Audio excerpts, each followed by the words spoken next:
Un hombre de apellido Peloubet una vez contó acerca de un tal doctor Parker.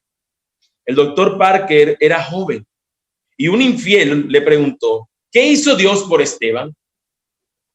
Repito, un hombre de apellido Peloubet, un autor cristiano, cuenta la historia de un tal doctor Parker. Este doctor Parker, quien era joven para ese entonces, un hombre infiel, es decir, un no creyente, le preguntó, ¿qué hizo Dios por Esteban? Queriendo decir, Dios debía haberlo salvado de la muerte cruel. Parker contestó noblemente, ¿qué hizo Dios por él? Le dio el poder de orar pidiendo el perdón de aquellos que lo apedreaban. El poder de orar pidiendo el perdón de aquellos que lo apedreaban. Es muy difícil que ante una afrenta o ante un daño, incluso un daño como el que vivió Esteban, un daño donde él fue apedreado por ser fiel al Señor. Ante un daño como eso es muy difícil que las personas respondan de formas tan loables como la forma en que respondió Esteban. Se necesita realmente de la obra del Señor, una obra poderosa del Señor, para que esto pudiera ser posible. La verdad, mis hermanos, es que el sentimiento que envuelve a la naturaleza humana es el de que ante cualquier afrenta, lo que busque el hombre sea la venganza. Me hiciste daño, te lo regreso. Esa es la condición natural del hombre. Eso es lo que un hombre cualquiera buscaría hacer. En los tiempos de Jesús no era ajeno este sentimiento. La gente seguía obrando de la misma manera. Hacía lo mismo las personas. Validar la venganza o la gente actuar conforme al deseo de su corazón, de ese deseo vengativo, la gente lo estaba haciendo. Pero lo más curioso de esto, lo más increíble, es que para llevar a cabo su venganza o para aplicar justicia basada en su propio deseo vengativo, las personas estaban utilizando la palabra de Dios. Es decir, tomaban la ley del Señor y decían, yo te voy a castigar a ti por lo que me hiciste, porque la Biblia me lo dice así. Las personas estaban tomando los mandamientos, el mandamiento del Señor en la ley civil para poder acomodar su deseo de venganza. La ley del Señor estaba siendo violada con tal de favorecerse estos hombres en su deseo dañino de cometer un acto contra aquel que lo ha herido de manera vengativa y sin tener consideración alguna. Así que nosotros lo que vamos a ver en este texto, mis hermanos, es que Jesús va a traer hasta a este texto, Jesús le va a dar el sentido real de la ley y velar e incitar a los ciudadanos de su reino que iban conforme a su ley. Jesús va a decir, este mandamiento lo han violentado, yo les voy a decir cómo es que deberían estarlo considerando y entonces les voy a decir la manera como ustedes lo van a aplicar, cómo ustedes deberían estar viviendo esto. Eso es básicamente lo que nosotros vamos a encontrar en nuestro sermón y es así como está ordenado los puntos de nuestra mañana de hoy. El primer punto es que el mandamiento ha sido adulterado, versículo 38. El segundo punto es que el mandamiento ahora es autenticado por parte de Jesús, quien dice cómo debe vivirse. Y el tercer punto es el mandamiento aplicado. Jesús le da unas aplicaciones a este mandamiento, a cómo debe vivirse. Así que el primer punto, mis hermanos, nos dice, nos informa que el mandamiento ha sido adulterado. El mandamiento adulterado, versículo 38, nos dice la palabra del Señor, oísteis que fue dicho, ojo por ojo y diente por diente. Jesús emplea la misma figura que ha utilizado hasta ahora. Él ha de decir, ustedes han escuchado que les han enseñado esto así. Ustedes han escuchado aquel mandamiento, pero detrás de eso que han escuchado hay una manera como lo han venido aplicando. Jesús ha de decir que no es así. Ahora, ¿por qué Jesús ha de decir esto? Bueno, la realidad, mis hermanos, que primero quisiera aclarar es que a diferencia de la semana anterior, donde Jesús no cita directamente un mandamiento de la ley, en esta ocasión él sí lo hace. En esta ocasión, en este pasaje de nuestra mañana de hoy, Jesús sí cita un mandamiento de manera literal. Recordemos que en la semana anterior veíamos el tema de no jurar, pero no estaba tan especificado y tuvimos que recurrir a varios textos que nos recogen básicamente esa idea. Pero el día de hoy sí tenemos en tres partes de la ley, en Éxodo, en Levítico y en Deuteronomio, que se nos habla básicamente del mismo mandamiento. Por ejemplo, en Éxodo 21:24 es el texto, Levítico 24:20 y Deuteronomio 19:21 son los textos donde está explícitamente este mandato. Permítame leer lo que dice Levítico 24:20. Nos dice: y el que causare lesión en su prójimo, según hizo, así le sea hecho. Rotura por rotura, ojo por ojo, diente por diente. Según la lesión que haya hecho otro, tal se hará a él. Esta retribución de darle a cada quien lo que corresponde al acto que hizo, se le conoce como la ley del talión. Esta ley corresponde o se encuentra en un conjunto también de los códigos de derecho más antiguos. Esta ley del talión, esta ley del ojo por ojo y del diente por diente. De hecho, en un famoso código de Hammurabi, en un famoso código que se encontró en unas ruinas babilónicas o unas ruinas de tiempos atrás, para precisar, no tendría la exactitud, pero se dice que se encontró en un código penal, un código civil, un código de leyes que aparecía precisamente esta ley. Lo que podemos decir es que era una ley que era conocida por toda la región oriental, por todo este mundo de la época donde estaban de la época esta antigua, estaba esta ley, y lo que hacían las personas era que trataban de cumplirlo. Mira, hiciste esto, tienes que pagar de esta forma. El asunto es que las personas estaban basándolas según sus propios deseos de maldad. La ley había sido dada por el Señor a la pequeña y naciente nación de Israel, esta ley, y era una ley para los tribunales civiles, es decir, existían jueces que debían velar para que se cumpliera esa ley que el Señor había dado. No le correspondía a las personas decir, me hiciste esto, toma, te castigo por esto. No. Quien castigaba, quien tenía el llamado a hacer ese castigo, no eran las personas mismas. Existían personas que Dios había determinado para que lo hicieran. Cada vez que hacían algo, las personas tenían que llevar su asunto ante estas personas, ante estos jueces, podríamos llamarlos, y estos jueces tenían que entonces velar la acción, velar el asunto, velar el delito, o lo que sea que se hubiese cometido, y y hacer que se cumpliera o que se aplicara justicia. El asunto es que las personas dejaban a un lado la justicia, dejaban a un lado los jueces y querían aplicar la justicia por su propia cuenta. Los pasajes del Antiguo Testamento nos dicen que la práctica de la venganza no podía ser privada, no podía ser aplicada por una persona. La venganza no debería ser la manera de actuar de una persona. En el Antiguo Testamento tenemos versículos que nos dicen que vengarse personalmente cuando nos hacen daño no es lo que deberíamos hacer. Por el contrario, nos dice la Escritura, no te vengues por ti mismo, sino deja que la justicia sea administrada públicamente, nos dice una versión de la Biblia. El propósito de esta ley podríamos decir que era el siguiente.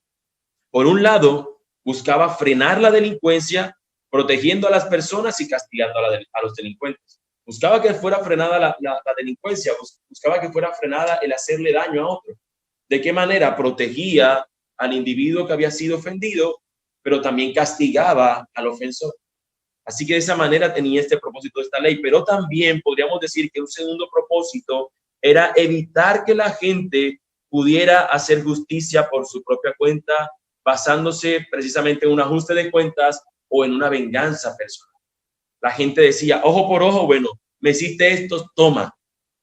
El deseo de la gente era regresar lo que me habían hecho, que sufra lo que a mí me hizo sufrir. Esa era lo que las personas estaban pensando y de esa manera estaban actuando. Los fariseos, mis hermanos, eran expertos en acomodar estas cosas. Si nosotros pudiéramos pensar que esta ley es injusta y que no tiene sentido, nos equivocaríamos, porque esta ley sí tenía mucho que ver con la justicia. Cuando nosotros definimos lo que es justicia, podemos decir que justicia es darle a cada uno lo que merecen sus obras, lo que merecen sus actos. Así que básicamente esta ley lo que buscaba era eso, conforme a la medida de tu agravio, así tú tienes que pagar ese agravio. Si fue un ojo por un ojo, si un diente por un diente. Entiéndase que no se está remitiendo solamente a los elementos que acabamos de leer hace un instante de una rotura por una rotura. Bueno, si fue de 3 centímetros, vamos a hacerle una aquí al lado de 3 centímetros. Pero ¿qué profundidad? Bueno, metamos a ver cuánto es la profundidad. No. Se trata era simplemente de evaluar la acción, de evaluar qué fue lo que hizo esa persona, motivado porque tenía una serie de parámetros que tenían que ver con muchas cosas para luego decirle, bueno, tú has hecho esta afrenta, debes pagar lo siguiente. Era ante un juez que se presentaba y este juez tenía un patrón de medida. Mira lo que hicieron, conforme a eso tú vas de actuar. De hecho, Jesús va a utilizar esta misma expresión más adelante en el mismo Evangelio de Mateo cuando dice, no juzgues para que no seas juzgado, porque con la misma vara que mides, así serás medido. Esa era la manera como se aplicaba justicia y tiene sentido. Así que tenemos que decir de manera real, genuina, que esta ley era justa. Buscaba precisamente que la retribución y la venganza personal no existieran, sino que simplemente las personas fueran juzgadas por un juez teniendo en cuenta la medida del agravio. Ahora, los fariseos, mis hermanos, usaban esta ley para justificar la retribución y venganza personal. En eso eran expertos. Adulteraban el mandamiento y ellos citaban este mismo mandamiento para sus propósitos de venganza y con ellos destruían el propósito mismo del mandamiento. Las personas aprovechaban de esto. Entendían que si alguien les hacía daño, mira, me tienes que pagar esto porque me hiciste esto. No tenían intermediario, no tenían quien pudiera aplicar justamente justicia. Así que ellos simplemente buscaban, era que ante el agravio que le aplicaban, ellos buscaban que le fuera vengada su causa, pero no por alguien más, sino por ellos mismos.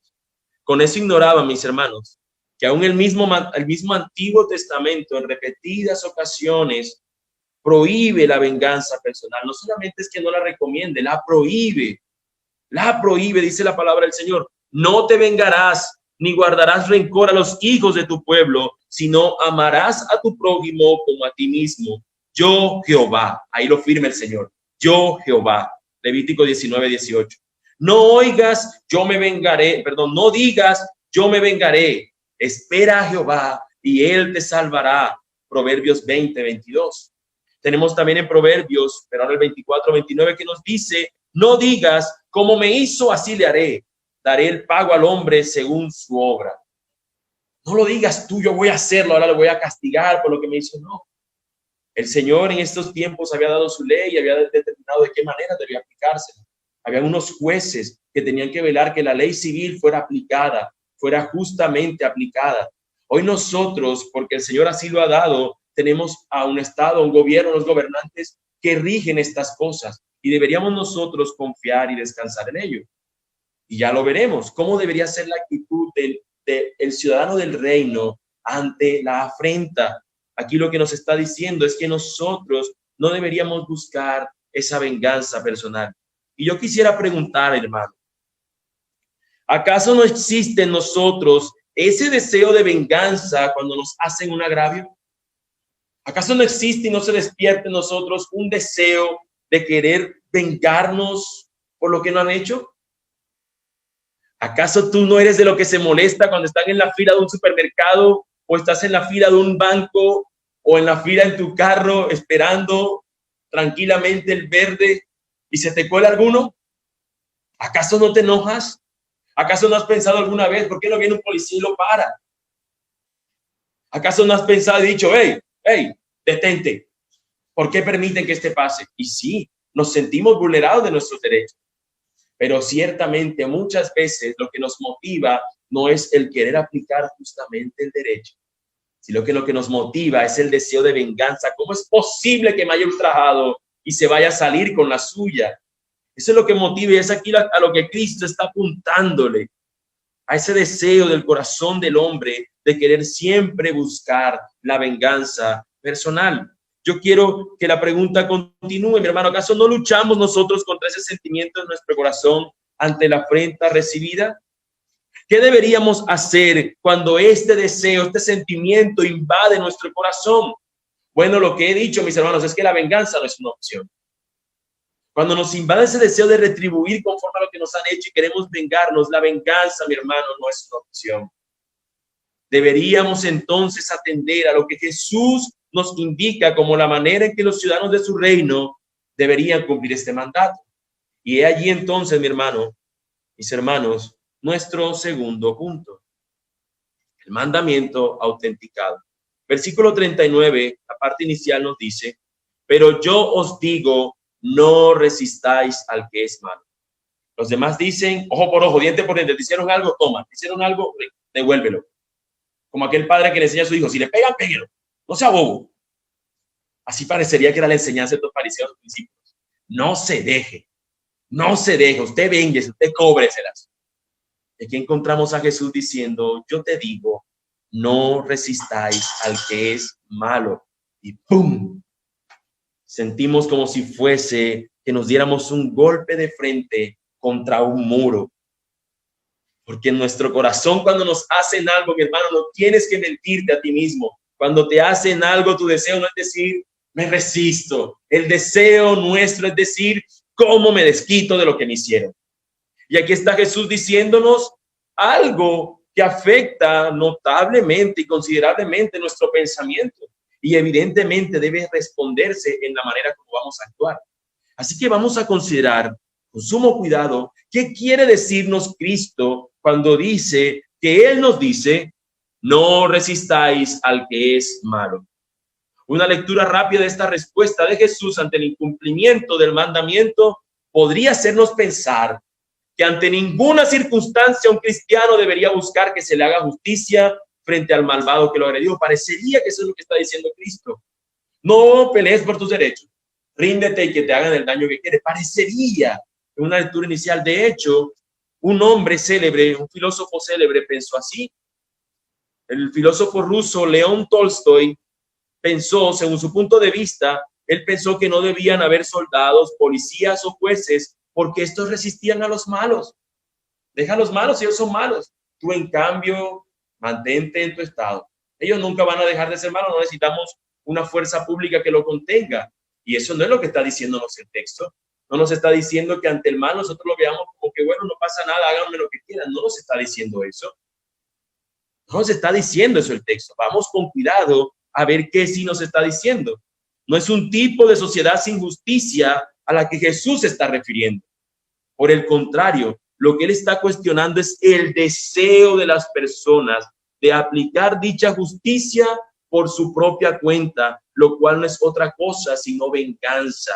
A eso es a lo que Cristo se está refiriendo. Cuando lo que nosotros hacemos es que nos dan algo y como si fuese una raqueta lo regresáramos aún con quizás más violencia y fuerza de la que nos hicieron. A ese deseo del corazón es al que Jesús está atacando.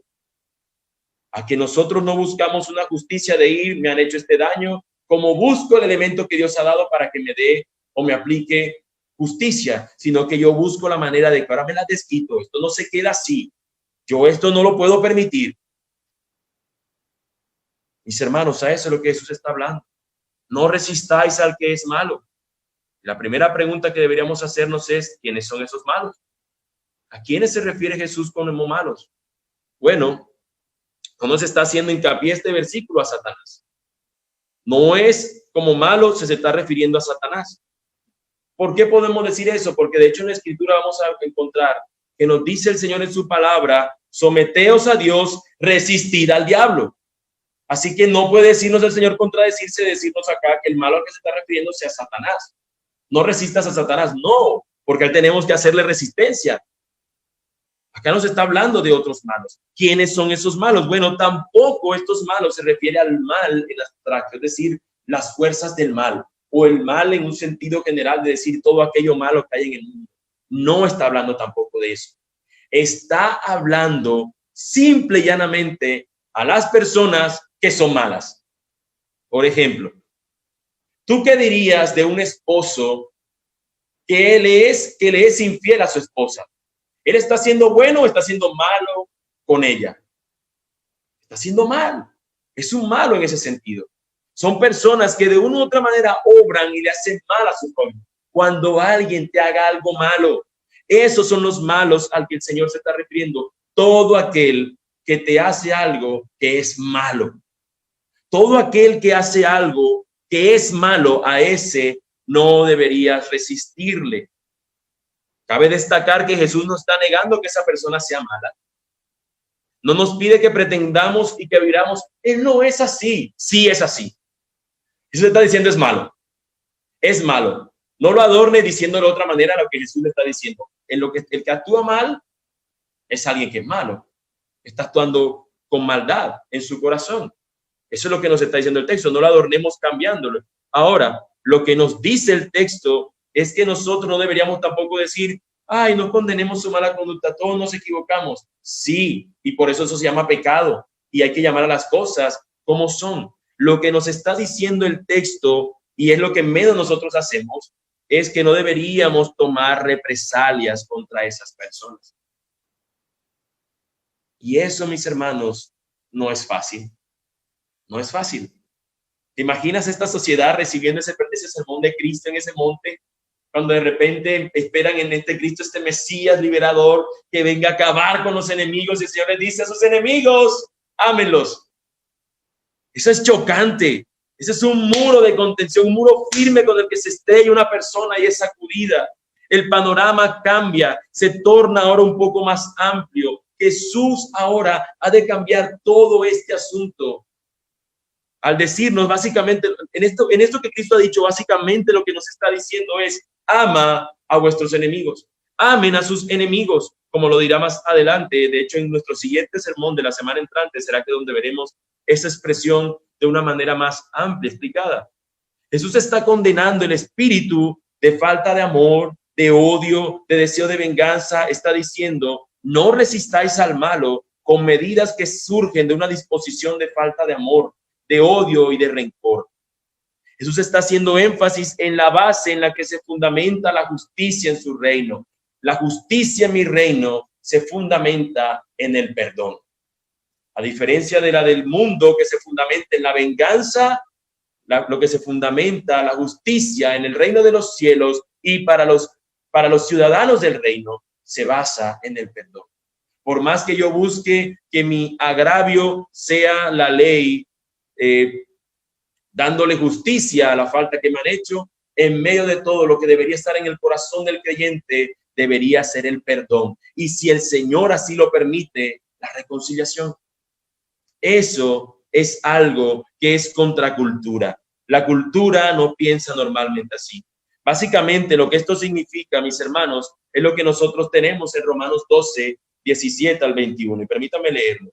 Nos dice la palabra del Señor, Romanos 12, 17 al 21. No paguéis a nadie mal por mal.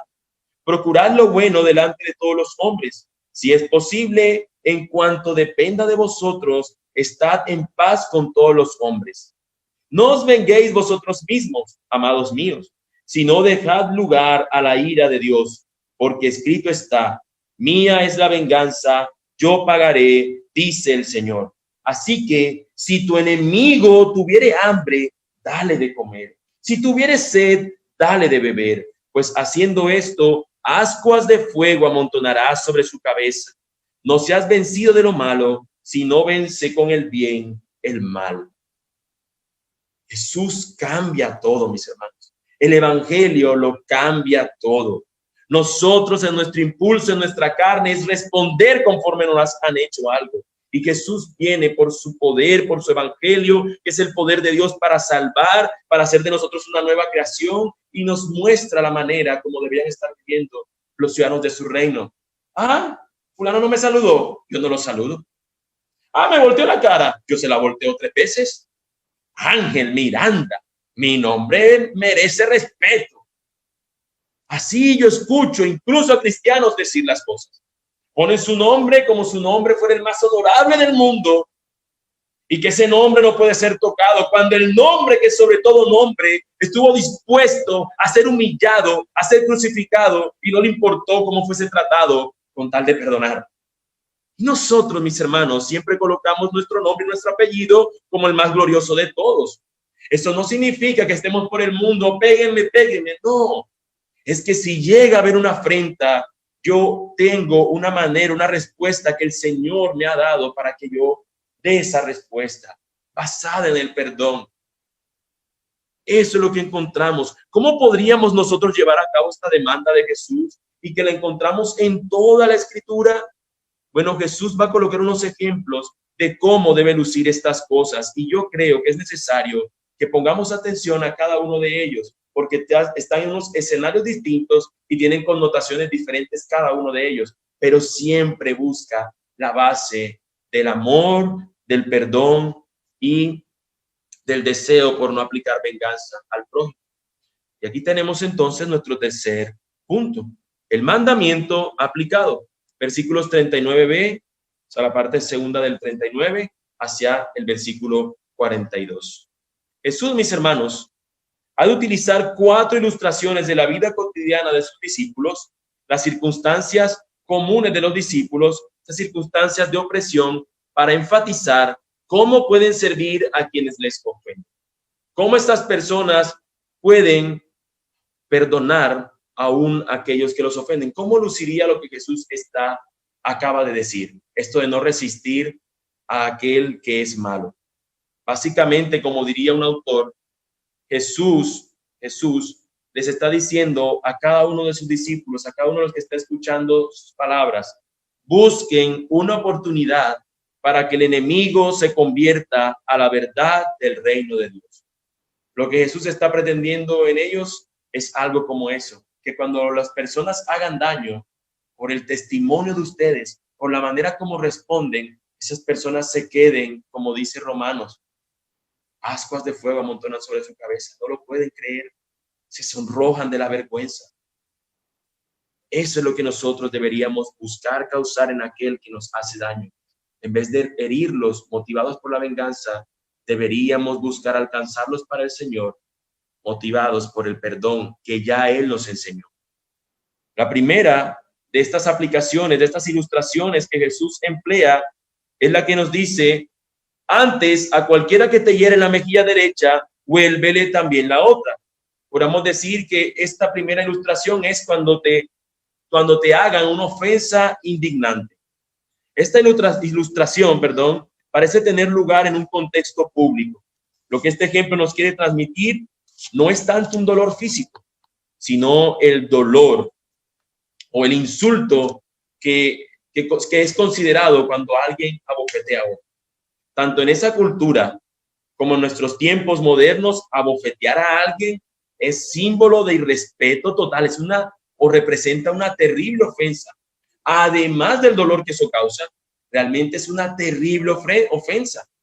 Aquellos que en su pasado han tenido algún momento de conocer acerca de estos enfrentamientos físicos que alguna vez han peleado, sabrán que lo peor que puede hacerle una persona a otra es abofetearlo. Ni siquiera un puño con la mano cerrada se siente tan vergonzoso como que una persona abofetee a otra. De manera simbólica, esto es como si atentaran contra la dignidad y el honor de esa persona. Normalmente se entiende esta ilustración de Cristo algo similar a lo que un boxeador recién convertido, un boxeador convertido, le sucedió una vez. Dice la historia con un hombre que era irlandés, que había sido boxeador. Este hombre en un momento determinado recibe una cachetada. Ven 2 hombres grandotes, vienen acerca de él, y este hombre está allí detenido, ya no tiene ropa de combate, ya es un hombre convertido, ya es un siervo del Señor ahora, está con una ropa para ir a predicar, y estos 2 hombres se abalanzan contra él y uno le da una bofetada, y este hombre se soba su bofetada, pero se queda así firme, y de repente recibe otra bofetada del otro hombre, y luego que recibe las 2 bofetadas dice: después de esto Jesús ya no me dice qué hacer, y viene y se abalanza, se quitó la ropa y termina dándole golpes a estos 2. Eso no es lo que quiere decir el texto. No es que si te dan una bofetada, ponen la otra, y si ya después de eso, mira a ver qué pasa. No, mis hermanos. No, lo que se nos está hablando es exactamente de lo mismo. Es que nosotros no tengamos el deseo de venganza, que nuestra manera de retribuir o de pedir que las personas no nos hagan daño, cuando nos hacen daño, cómo nosotros regresar lo que nos han hecho, no sea motivados por la venganza, sino que lo que hagamos sea motivado por el perdón. El ejemplo de Jesús va más allá de un simple acto estricto de cuando me abofetean. Se refiere más bien cuando el acto que han cometido contra nosotros atenta contra nuestra dignidad física, nuestra dignidad emocional, material, la dignidad que nosotros consideremos. Cuando es atentada nuestra dignidad como ser humano, ante eso, no es que tú no vas a buscar justicia, de clamar al Señor para tu causa, de ir ante una persona por una causa, y eso es algo a considerar porque la Escritura también nos habla de eso. Lo que nos está diciendo es que el motivo por el cual yo busco que sea velada mi causa no debe ser la venganza. No debe ser la venganza.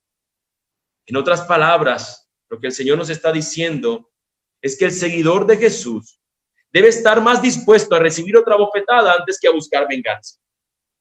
Lo que nos está diciendo el texto es que cuando nos golpean, en vez de nosotros devolver el golpe, lo que debería producir en nosotros es: yo estoy aún dispuesto a que esta persona vuelva a golpearme antes que yo levantar su mano contra él.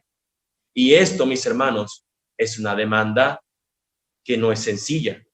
Nosotros debemos dejar en las manos de Dios la protección y la defensa de nuestra dignidad, sabiendo que algún día viviremos y reinaremos con Él en su reino con gran gloria. El segundo ejemplo que Cristo ha de colocar tiene que ver con los pleitos para recobrar nuestras pertenencias. Ahora diríamos, entonces cuando me quitan algo yo sí puedo pelear, yo sí voy por ello. Bueno, el Señor dice: y al que quiera ponerte a pleito y quitarte la túnica, déjale también la capa. Esta segunda ilustración tiene lugar en un escenario legal. Jesús le dice a sus discípulos: si alguien te lleva a un tribunal, levanta contra ti una acusación, esto habías que considerar. Al que quiera ponerte a pleito y quitarte la túnica, déjale también la capa. No tenemos derecho de odiar a la persona que trata de quitarnos las posesiones.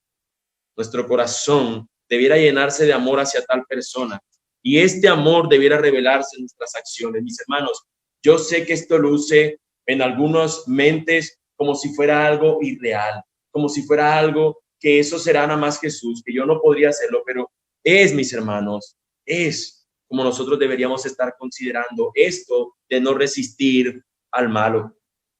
El discípulo de Cristo debe estar dispuesto a abandonar incluso aquellas cosas que cree que le corresponden por derechos antes que pelearse. Mis hermanos, lo que Jesús les está diciendo a estas personas no es cualquier cosa.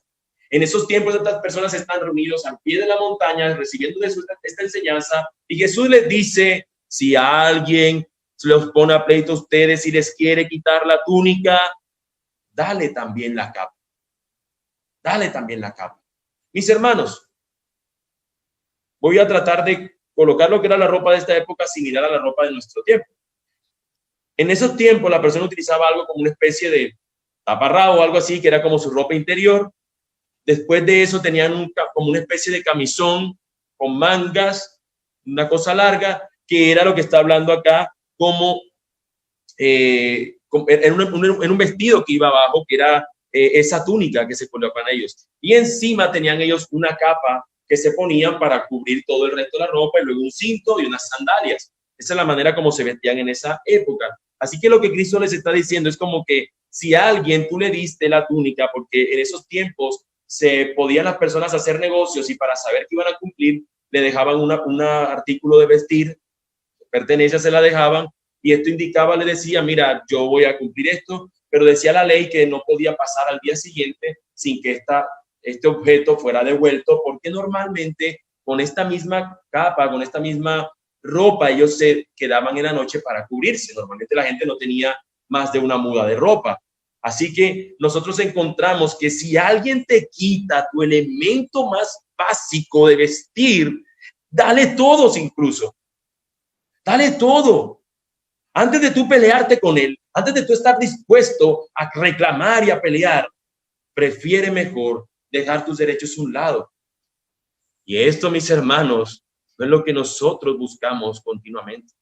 Jesús está diciendo básicamente: la actitud de un ciudadano del reino debe ser la de estar dispuesto a entregar incluso su capa, su prenda exterior más valiosa, en lugar de causar afrenta o resentimientos de un adversario. Pero Jesús pone un ejemplo más: cuando nos obligan a hacer algo.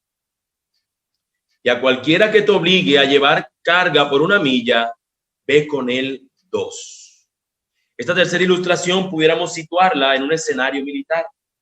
En la antigüedad, el personal de las administraciones públicas o los militares podía demandar, reclamar la ayuda de civiles locales para asuntos oficiales. Se dice que el correo persa, cuando iba a construir algo o iban a movilizarse en un lugar, si pasaban por cualquier población, le decían a los pobladores de allí: vengan, ayúdenos a llevar eso. y la gente podía estar haciendo cualquier otra cosa, tenían que parar y obedecer a estos oficiales del ejército contrario. Cuando nosotros encontramos en los romanos, también tenían la misma práctica, y muchos de ellos cuando iban en la vía y encontraban que tenían sus cargas que estaban pesadas, ellos le decían a las personas, mira, hazme el favor, lleva mi carga. La persona tenía que acompañarlos. Y es lo que Cristo está diciendo. A esos que son sus enemigos del Estado, a esos romanos, cuando les pidan una cosa, ustedes llévensela. Y ni siquiera llévensela hasta aquí está, toma, ya me cansé. ¿No? Llévala incluso el doble. Llévala a la milla extra. Ve con el 2.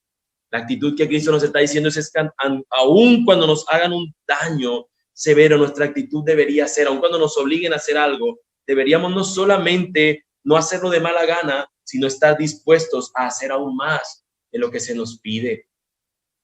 Mis hermanos, si tú no te has dado cuenta hasta ahora, los 3 ejemplos se ven perfectamente en Jesús. Hasta ahora los 3 ejemplos se ven en Jesús. Y precisamente cuando Jesús va camino al Gólgota, va vía al Gólgota, los romanos terminan llamando a un hombre, Simón de Cirene, para que tome la cruz de Cristo y la lleve un rato. Jesús es ayudado por un hombre que es obligado precisamente teniendo en cuenta este asunto. Nosotros, los ciudadanos del reino, deberíamos recibir con buen ánimo la carga obligada que nos imponga. ¡Wow! Antes que actuar con amargura y buscar el mal, antes de yo actuar mal y actuar con amargura, debería estar dispuesto a hacerlo doble lo que me están pidiendo. Debemos servir aún más de lo que se nos obliga en lugar de tomar represalias. Y como cuarto ejemplo, Jesús ha de decir, cuando nos pidan algo que es nuestro, nosotros deberíamos estar dispuestos a dar de ello. Al que te pida, dale. Y al que quiera tomar de ti prestado, no se lo rehuses. Por si fuera poco, las ilustraciones anteriores, ahora Jesús va a tocar la que hace referencia a las posesiones materiales y cuando alguien intenta beneficiarse de ellas. Una de las características de la naturaleza humana y que se ve muy marcada desde su niñez tiene que ver con el deseo de no compartir lo que considera le pertenece. Aún desde niños, a un niño es muy difícil que pueda dar naturalmente. Son o muestran su egoísmo natural. Les cuesta dar. Es algo que viene intrínseco en cada ser humano. Sabemos que es a causa de esta naturaleza pecaminosa. Y ahora adultos, no les gusta renunciar a lo que es de ellos, ni siquiera por una pequeña porción de tiempo. Incluso siendo cristianos, se nos puede olvidar que nada de lo que tenemos nos pertenece. Incluso a nosotros como cristianos. Y aquí está Jesús recordándonos esto e indicándonos qué hacer cuando alguien nos pide. Al que te pida, dale. Y al que quiera tomar de ti prestado, no se lo rehuses. Con cuánta naturalidad, mis hermanos, nos encontramos que las personas suelen decir, no tengo, antes de disponerse a brindar ayuda a los necesitados. Llega alguien necesitado y ni siquiera tiene que mirar su bolsillo, ya la frase está allí, la respuesta es automática, no tengo. Y evidentemente pensamos cómo es posible que le voy a dar, probablemente sea para drogas, para alcohol, para cualquier otra cosa. No, yo no sé, no estoy seguro por qué darlo. Y yo creo, mis hermanos, que a veces para dar también hay que considerar ciertas cosas, eso estoy seguro. Si ya tú sabes que una persona es un adicto, darle le va a traer más problemas que bendición. Darle a esa persona dinero o darle cualquier otra cosa que pueda venderla, va a traer para esa persona más problemas que realmente ayuda. Así que sí, es cierto, algunas veces el dar no puede ser simplemente sin medir por qué damos, pero es cierto que muchas veces las personas responden más con su deseo egoísta que con el deseo de ser generoso. Y a eso es lo que Jesús nos está diciendo. Yo no te voy a dar nada. Y si es así con alguien que no te ha hecho daño, en el contexto que Jesús nos está hablando, nos está diciendo de aquel que es malo contigo, menos le vas a querer dar. Al que se ha portado mal contigo, menos le vas a querer dar. Pero aquí Jesús nos está diciendo, en Romanos encontramos que se nos es dicho que cuando tu enemigo tenga hambre, dale de comer. Y cuando tenga sed, dale de beber. Y haciendo eso harás, dice el texto, ascuas de fuego amontonará su cabeza, queriendo referirse a que de la vergüenza que sentirá, se pondrá rojo de la vergüenza. Los ciudadanos del reino, mis hermanos, deberíamos dar al que les pide antes que responderles con indiferencia y egoísmo. Antes de yo responder automáticamente con indiferencia y egoísmo, debería evaluar y debería luego dar. Debería dar. Mi actitud primera debe ser la de dar antes del egoísmo. Eso es lo que nos está diciendo el Señor. Finalmente, mis hermanos, para ir cerrando, el pastor John MacArthur ha de compilar estas 4 ilustraciones que hemos visto en 4 derechos humanos básicos. Él dice que estas cosas representan derechos humanos básicos. El primero, él habla acerca de la dignidad, de ser abofeteado. El de la seguridad, lo menciona como un derecho a la seguridad cuando te quitan lo que es algo necesario para ti, algo que te da seguridad, como el vestir. El tercero es el derecho a la libertad y el último, el derecho a la propiedad. Ahora, aun si esto se trata de derechos, como dice este autor, aun si esto se tratara de derechos que son básicos en la vida humana, que si esos derechos, el Señor nos está diciendo que si aún te son tocados, te son de cierta manera, te son arrebatados, los cristianos deberían no tener una actitud vengativa ante aquel que se los arrebata, sino que por el contrario deberían aún estar dispuestos a renunciar a sus propios derechos, contar de no ellos actuar con venganza.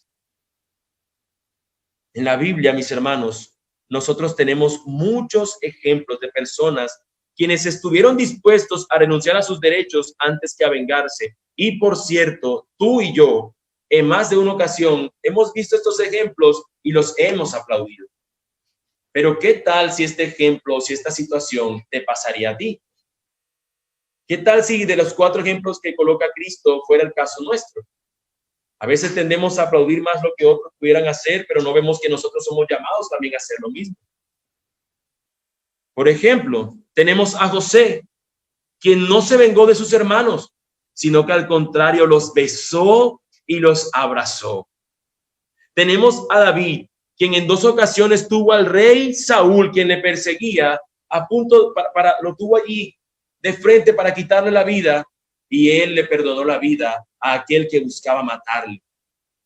Nosotros tenemos a Esteban, de quien hablamos al principio, quien cuando era apedreado, cuando estaba recibiendo piedras, cuando estaba siendo golpeado, cuando la gente le estaba quitando su vida y él recibía estas piedras, él se exclama al Señor y le dice: no tomes en cuenta este pecado. Qué increíble, mis hermanos. Pero ¿sabes algo? Esteban siguió el ejemplo de nuestro Señor Jesús, quien es a su vez nuestro mayor ejemplo. Jesús colgado en la cruz, clavado en esa cruz, exclama al Padre y le dice: Padre, perdónalos, porque no saben lo que hacen. Cristo recibiendo todo el vituperio, recibiendo toda la afrenta de las personas, habiendo sido colgado allí por ellas, teniendo allí a sus captores, a sus enemigos, él dice: perdónalos, porque no saben lo que hacen. Luis XII, rey de Francia, quiero ilustrarlo con esto, tenía muchos enemigos antes de ascender al trono. Cuando fue hecho rey, mandó que se formara una lista de sus perseguidores y marcó enfrente de cada nombre una cruz negra. Cuando se supo esto, huyeron sus enemigos porque creyeron que aquello era una señal de que deseaba castigarlos. Pero el rey, sabiendo de sus temores, mandó que los llamaran asegurándoles el perdón, y dijo que había puesto una cruz junto a cada nombre para acordarse de la cruz de Cristo y esforzarse en seguir el ejemplo de aquel que oró por sus asesinos, exclamando: Padre, perdónalos, porque no saben lo que hacen. Es por el evangelio, mis hermanos, que nosotros realmente pudiéramos vivir en obediencia al Señor, ya que es a diario que nosotros somos vistos ante Él por el sacrificio de Cristo. Nosotros somos vistos y aceptos en el Padre por medio de Cristo, porque estamos en Cristo, estamos en Dios. Es como si nosotros mismos tuviéramos sobre nuestros nombres estas cruces negras y recibimos el perdón de Dios a diario. Porque Cristo nos ha marcado con su sangre, nosotros somos perdonados por Dios. Ahora, mis hermanos, se espera de nosotros la misma consideración. Pudiera ser esta la frase con la que tú pudieras pensar las cosas. Por cada enemigo que yo pueda tener, pensaré 1000 veces en Cristo. Por cada enemigo que yo pudiera tener, pensaré en Cristo. Cristo entregando su vida por sus enemigos. No en vano las Escrituras nos dice en Efesios 4, versículos 32, antes sed benignos unos con otros, misericordiosos, perdonándonos unos a otros, como Dios también os perdonó a vosotros en Cristo. Eso debería ser en nosotros nuestra actitud. Cristo nos ha perdonado. ¿Cómo yo voy a responder vengativamente contra aquel que me ha hecho daño? Cuando yo, siendo su enemigo, Él no me recibió ni me actuó como tal, sino que me dio su perdón y su gracia. ¿Qué se espera ahora que yo haga? Como ven, mis hermanos, así como Cristo no buscó venganza, sino que aún amó a sus enemigos, del mismo modo nosotros deberíamos actuar amando a nuestros adversarios. Y sé que es difícil. Por eso, mis hermanos, pidámosle al Señor su ayuda en esto. Por más que lo veas difícil, es en el poder de su Espíritu que esto es posible. Ora por esta causa. Ora por ello. Amigo, tú que estás aquí reunido a través de esta transmisión en vivo, mi amigo, tú has vivido de espaldas a Dios. En el estado en el que tú te encuentras, eres su enemigo. Eres su enemigo. Pero si tú te rindes a Él, serás con Él reconciliado.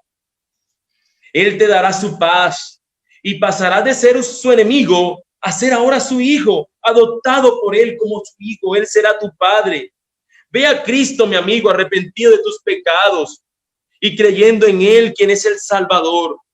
No esperes más. Amigo, no esperes más, hazlo ahora. El que va a Él no lo echa fuera. Ve a Cristo y ve ahora.